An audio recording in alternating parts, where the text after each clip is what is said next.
pleasure to meet y'all at last, and welcome back to films I should have talked about years ago. So here we are again with some more exciting action that'll pretty much be enough to accompany many of you, as I'm going to be going through a lot of stuff here.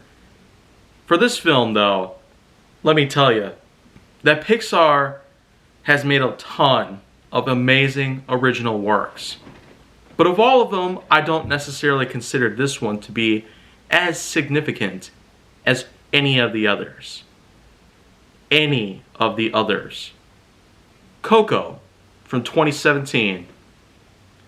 At the time, I considered 2017 to be memorable, but not at all for many of the right reasons. As a matter of fact, I considered it to be one of the worst years I've ever had the irony of living in. It was quite a big time in all cases possible.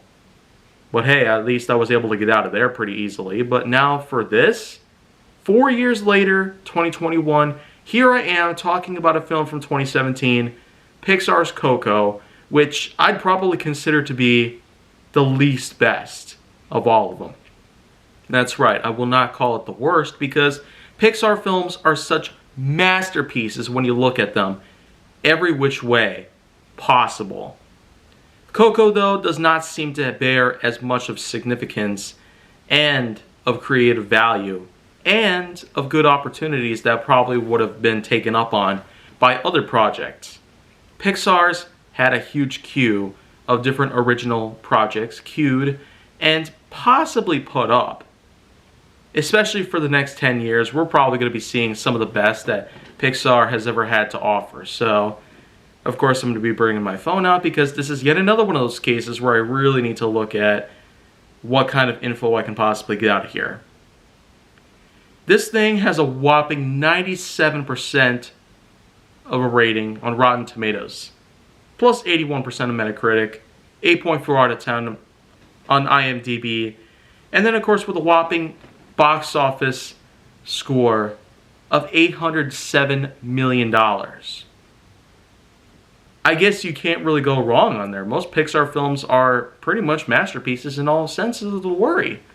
This one, though, I can't ultimately put my finger on it, but the thing is, when it comes to the plot line, you have yourself a stylizing of Mexico.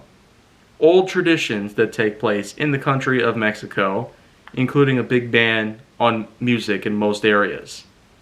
In this particular instance, it happens to cover on the basis of imagination when it comes to trying to bring back this ancient art of music back into full circle, despite unlawful precedences. But it does in fact star the likes of actors like Anthony Gonzalez, Benjamin Bratt, Gael Garcia Bernal, and Alana Ubach, along with Lee Unkrich and Renee Victor. Yeah, of course I'm going to have to look at this a lot, but the thing is, being something that came around in between films like Inside Out and The Incredibles 2, I could not expect Coco to be as good as many of those films. It's, again, mostly for the right reasons. This film does not necessarily appeal to me very well. And the fact is, I was almost unable to watch it. To be fair, I was able to watch almost every Pixar film out there. I couldn't see films out there like Toy Story 1 and 2, A Bug's Life, Monsters Inc., and a variety of others up until I was in theaters for the first time around 2003, pretty much, after Finding Nemo came out. But when I look at it this way, the fact that I now have all the access I could ever possibly want, despite me losing my time working with the Marcus Theaters Corporation, losing all amazing benefits that I could have gotten out of the place, I really do feel like I probably will want to have some good times over in the theaters, but why do that when the significance of movies being released on platforms are even greater than you'd ever imagine? I could basically just sit back and watch Coco on Disney Plus, but unfortunately, because of what happened months ago, our Disney Plus account has been terminated. So, that's no longer an option. Of course, I could go ahead and watch the Fandango movie clips of it on YouTube, but again, I don't really see much of a point in that. I will admit, though, that the story, the plot line, the suspense that generates, and many other aspects that are generally used as a part of making animated movies a mere spectacle in terms of colorful entertainment. Yet I am going to go on a limb to say that this one right here doesn't seem to hold all the best standards I could have possibly had. But even more so given to the fact that there were even bigger Pixar projects out there. Sequels to some of their older projects from the early 2000s, like Finding Nemo and The Incredibles, have been made into sequels throughout the mid to late 2010s.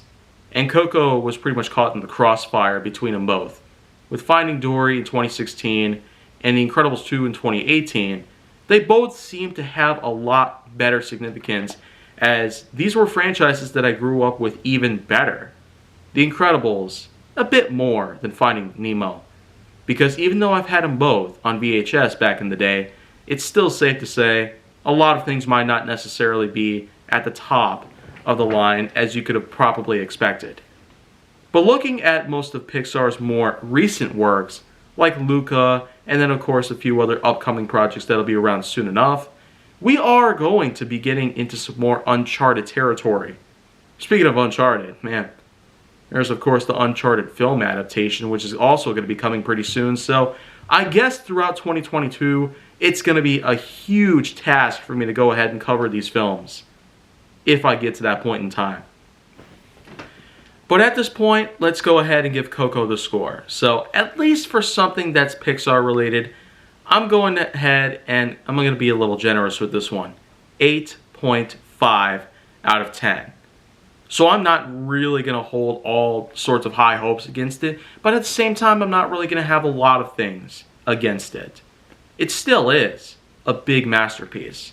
And so many people are looking forward to seeing more of Coco maybe in the future, but Pixar is still going to focus a lot of their attention on more newer and more original projects going forward. The only times that they've been doing sequels is throughout the past decade or so. It started with a third Toy Story, and then it worked its way up to some other things around here and there, but then more recently, Finding Dory, The Incredibles 2, and a variety of others have been coming through. Maybe we will see sequels to things like WALL-E and Up, but that might not happen at all because they are just way too good to have a sequel attached to them. So 8.5, it's going to be out of 10 for Coco. With that in mind, I guess that just closes out that part in the book itself. But yet, let's go ahead and talk about something different. Tomorrow, of course. But if you want to see more, go down to my channel, then make sure that you like, subscribe, comment, follow me on social media, and stay on the Hollywood side.